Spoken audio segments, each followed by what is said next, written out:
right, here we go. Ready? Let's do it. Hi, YouTube. What up, tubes? What up, tubes?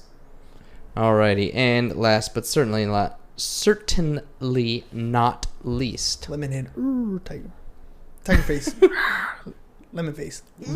Tiger face. All right, we're good. All right, ready? All right. Going for live. 3, 2, and... Welcome to another episode of Business Bros. What up, ladies and gentlemen? Welcome back to another beautiful episode of Business Bros on a beautiful Monday morning.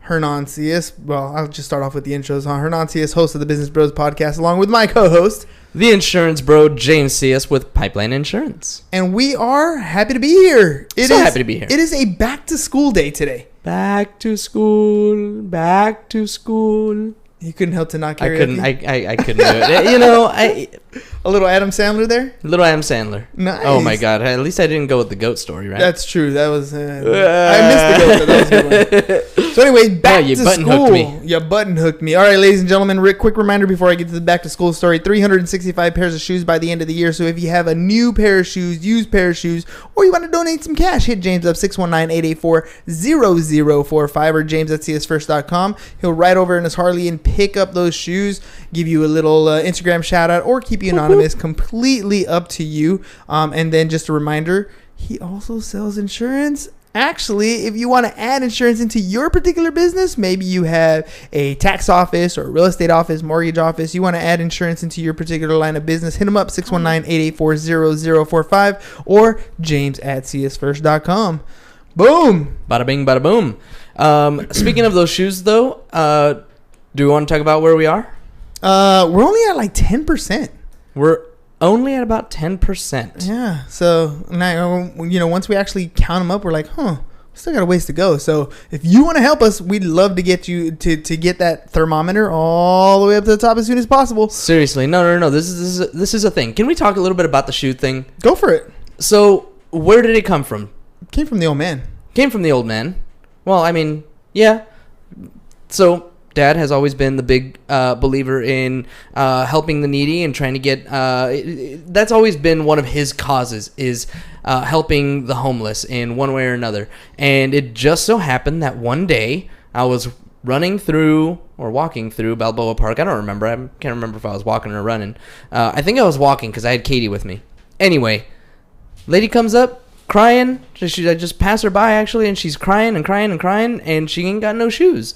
And when I gave her the shoes, she was the happiest lady. She walked away, smile on her face, and she was a little bit crazy, and she tried to talk to me about buying meth. But, besides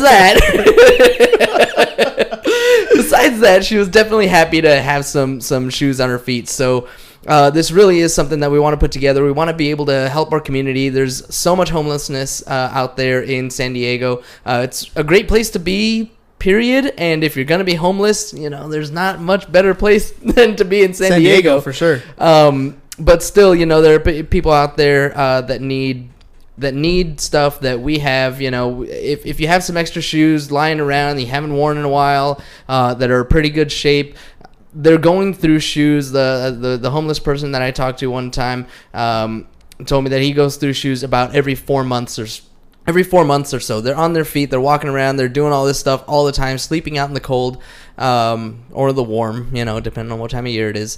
So they're going through 3 pairs of shoes a year on average, at least. So we're just trying to help them out. So please help us reach this number. We're only 365, right? Yeah. We're not even talking about 10xing it. No. But still, we're at 46 now. Well, let's talk about why we're only there. Yeah. Right? Because that's a really big issue. So Let's do it. if you think of it like a sales gig, right? Mm-hmm. We've had a number 365. Mm-hmm. We have a time frame at the end of the year, but we haven't actively worked at it other than mentioning it on the podcast. It's true. Right? We haven't actually gone through and made a huge effort to make it happen. Mm-hmm. There's a number of things that we could do to make it happen. We could set up organizations with or set up drop off spots with different organizations. Mm-hmm. We could go down and make it an email list. We could do a lot of different things to make it to make it happen. Mm-hmm. But like most people in sales, we haven't taken the work steps necessary to achieve that goal. So we're saying we haven't done our follow-up. Well, for real? I don't think we have. You're right. You're right. Calling us out. Because think about it. If we're talking about the insurance company, right? You're literally working at those metrics every single day. You have a goal in mind, you have a time frame in mind, and you're diligently working towards those goals on a daily basis. Mm-hmm. So of course we are reaching them. Right. This is a goal, but we haven't been working at reaching that goal, not very diligently, other than the show. Other than talking about it here on the show. And like you guys, you listeners, reflect on yourselves for a second.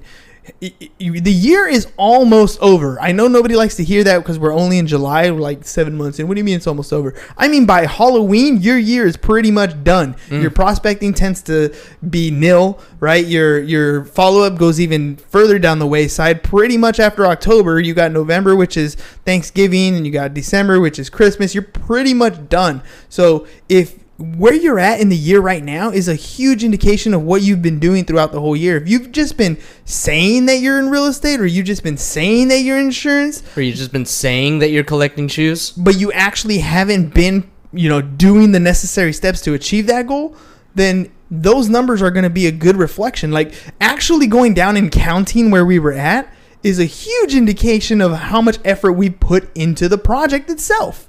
Right? Mm-hmm. So you guys got to, we reflected and we're like, damn, dude, probably not as good as we thought we were. Yeah, no. Because we'd get shoes, but we just didn't actually sit down and count them out. And to be fair, we have received more than that, but these are the ones that we can keep. Yeah. Right? Because we had like sandals, we had like high heels, we had some stuff that wasn't even usable. So the number's higher, but still, like once we actually look at what we can actually use, I mean that's a huge difference. We can actually give away. Yeah, and if we were to, instead of just looking at it in July when I don't remember when we started, right? We started, I want to say March-ish, something like that. But if we were to take a look on a weekly basis and say, look, these are the shoes that we collected. How can we get 10 more? 5 more? Who could we contact? Have we reached out to these people? Like it's a whole different ball game if you take it as, if you structure it and you look at your statistics on a regular basis. I love it. That's one of the reasons why when we talk to real estate agents, or when we're coaching real estate agents, or when we're coaching insurance agents, we have things like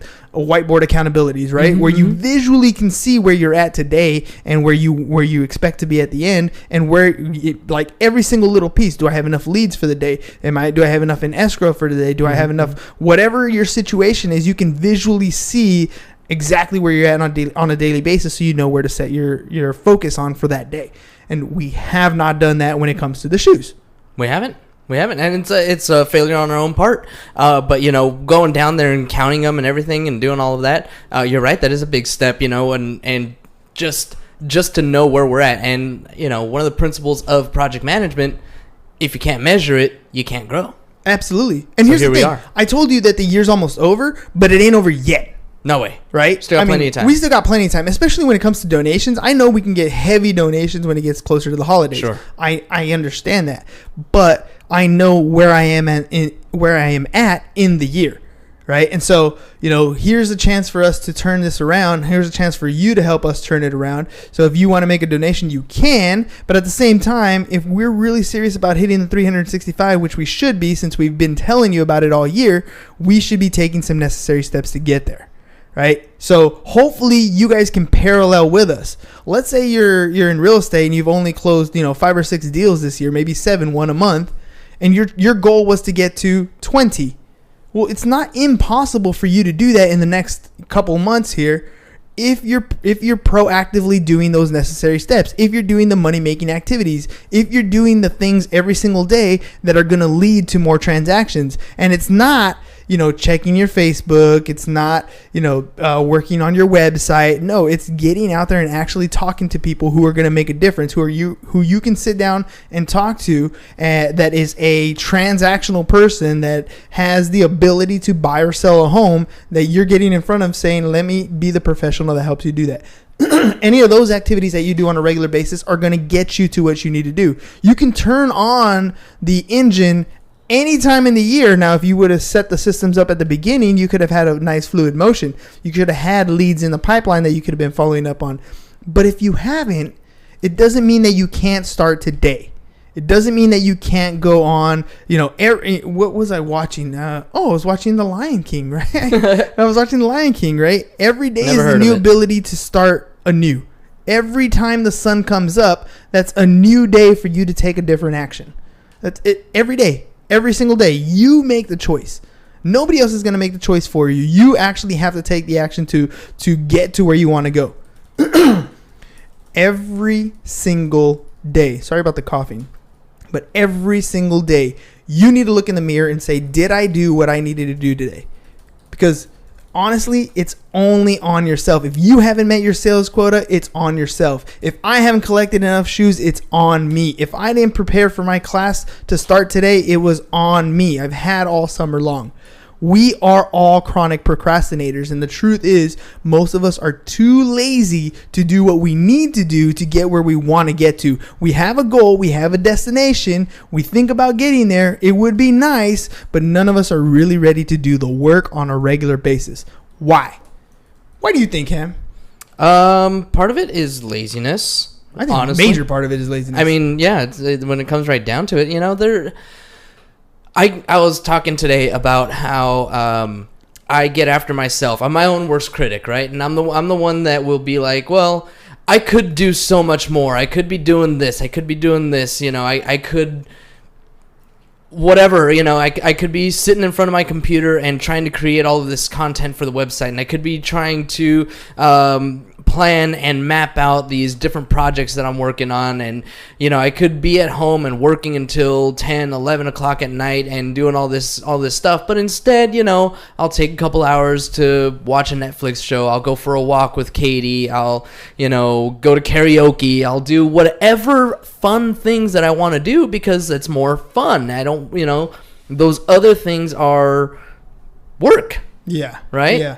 And yeah, it comes right down to making that choice, and we talked about it before we started interviewing people. We had the whole Tim Harris thing: do what you don't want to do, and you don't want to do it at the highest possible level, right? That's right. And that still applies. If you want to be the most successful and the most productive and everything like that, you have to do those things that you don't want to do when you don't want to do them. And frankly, we don't always make that choice, myself included. 100%. I had the opportunity today to talk to about 150 brand new seniors in my high school class because today's back to school day. So if you're in my area of town, most of you guys went back to school today. Young people went back to school today. Parents are happy because the kids went back to school today.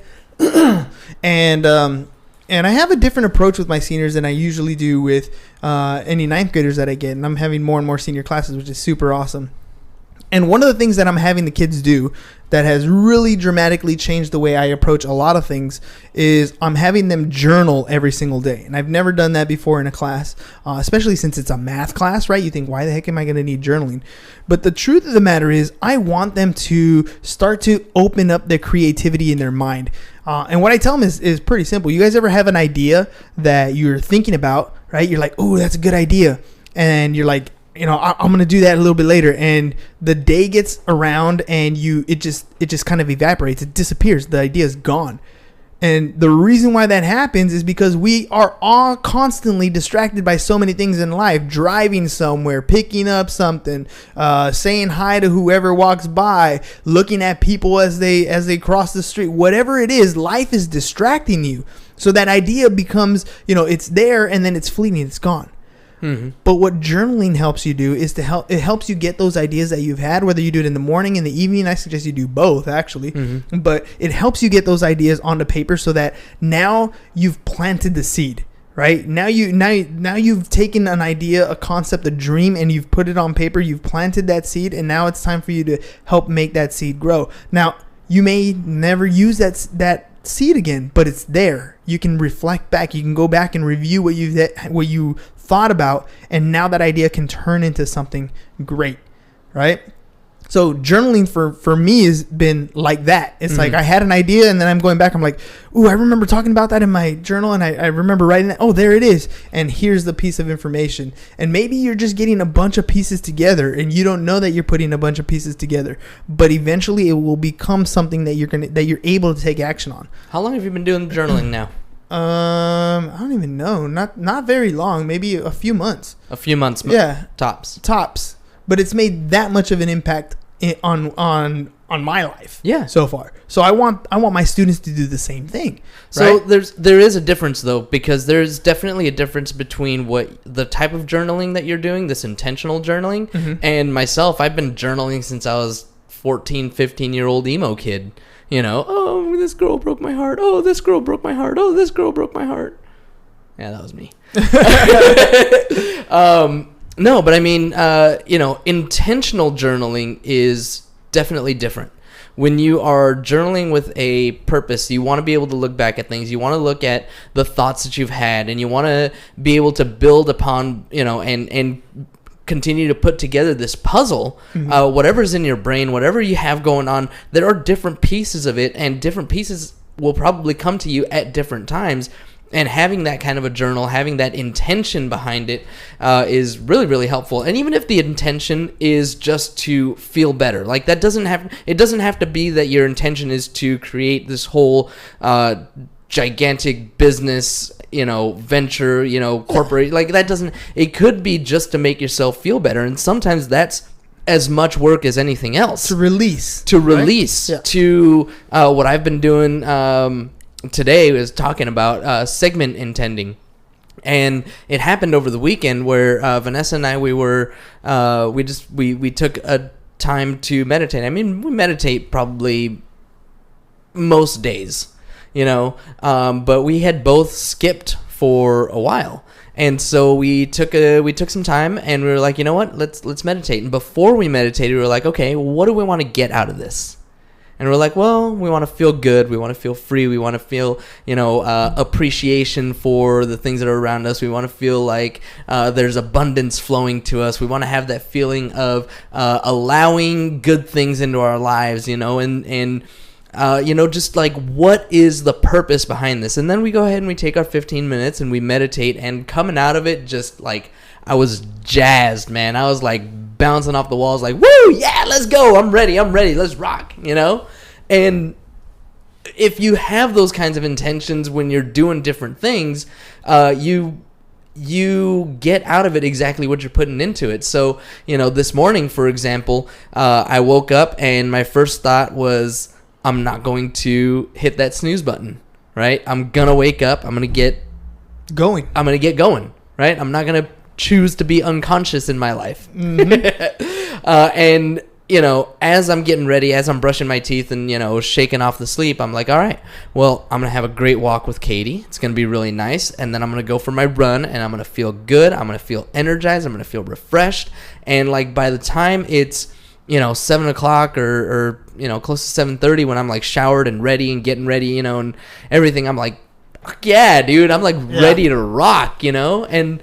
But it again, you had that intention going into it, right? Exactly. You're forward thinking. You're like, this is what I want out of my day. Yep. This is exactly what you should be doing in your business life as well. It doesn't matter whether it's the personal way you feel, whether it's your physical abilities like working out, whether it's your finances and business. It's all the same type of thing. You're gonna end up doing what you place your mind to do. You're literally telling your mind that I want to achieve X. Whatever that's going to be. And your body can't help but to do what your mind is trying to achieve. Exactly. Because you're thinking about that thing that whole time. Journaling is just another way of helping you achieve that said goal. It's like one of the things that I'm putting into my lesson planning is a section called My Goal, Your Goal, right? And tell me about that. My goal, your goal. My goal, your goal. So this is what I want to do with my students. If you talk to any teacher, they plan their year pretty much the same way. They start off with a pacing guide. They're like, this is what I need to cover in the whole year, right? And then they work it backwards. Well, this is what I'm going to cover in this month or in this unit, and this is what I'm going to cover in this month. This is what I'm going to cover in this week. This is what I'm going to cover in this day, and this is all the they just break it down like you should be doing intentionally with anything you do in your life. And so when I'm talking about my day, for example, the first section I'm going to be talking about is employment, right? And how to get a job, writing a resume, that sort of stuff. I'm doing things backwards this time. I'm going to give my kids the test study guide at the beginning and just be like, look, this is what we need to cover. This is what you need to learn. This is what your test is going to be like, right?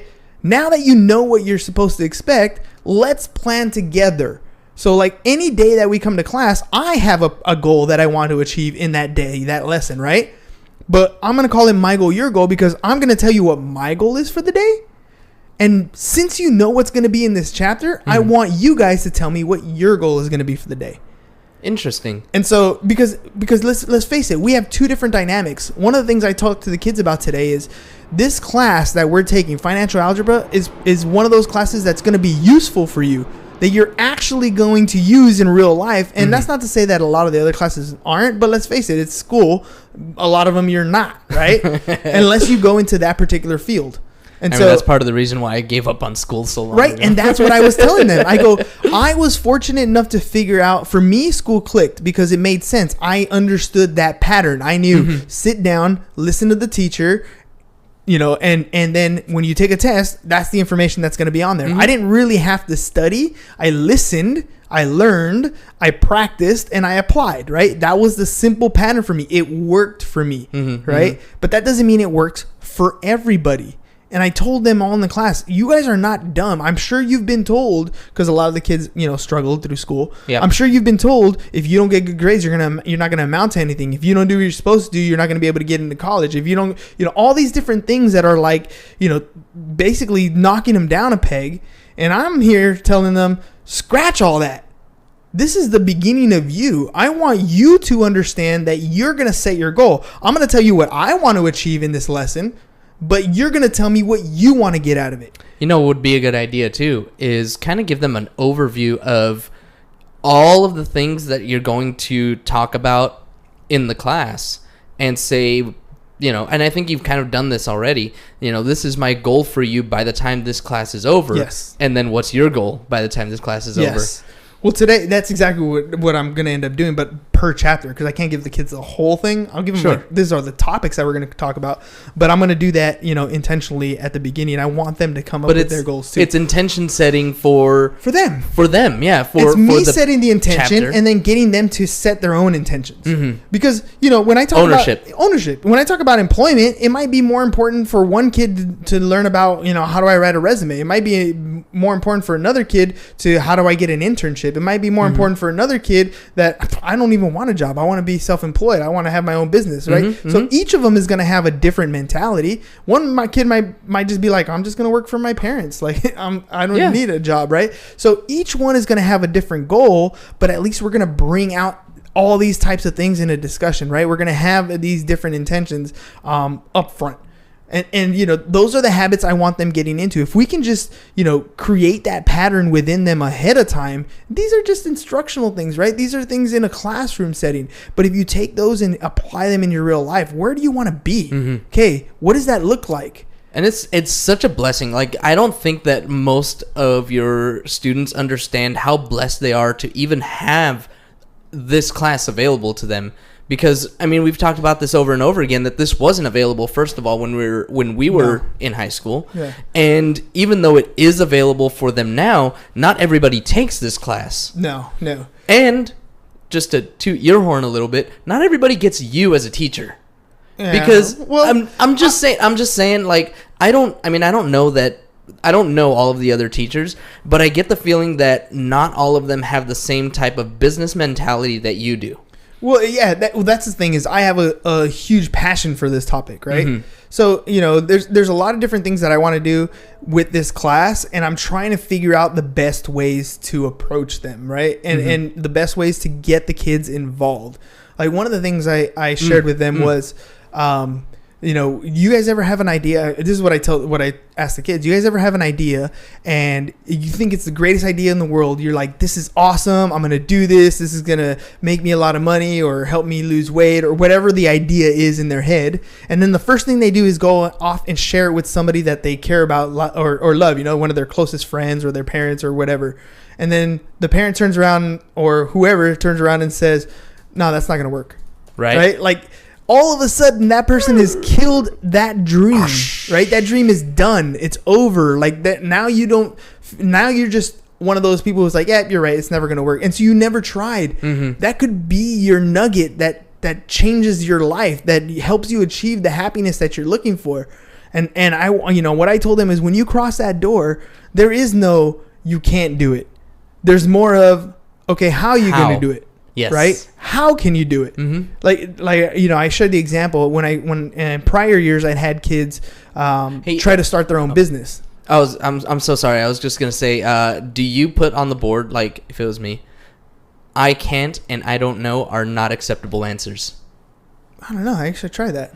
I said I don't know. You see that? No, I don't have it on the board, but that's kind of cool. Yeah. Huh. I can't and I don't know are not acceptable answers. All right, sorry. So you tried to get them to start their businesses. Oh yeah, so I tried to get them to start their businesses, but I would get weird things like, oh, I'm gonna open a bar in TJ, right? And I'm like, okay, that's not impossible, but I need you to walk before you can run, right? Mm-hmm. Like, what are gonna be the steps for you to get there?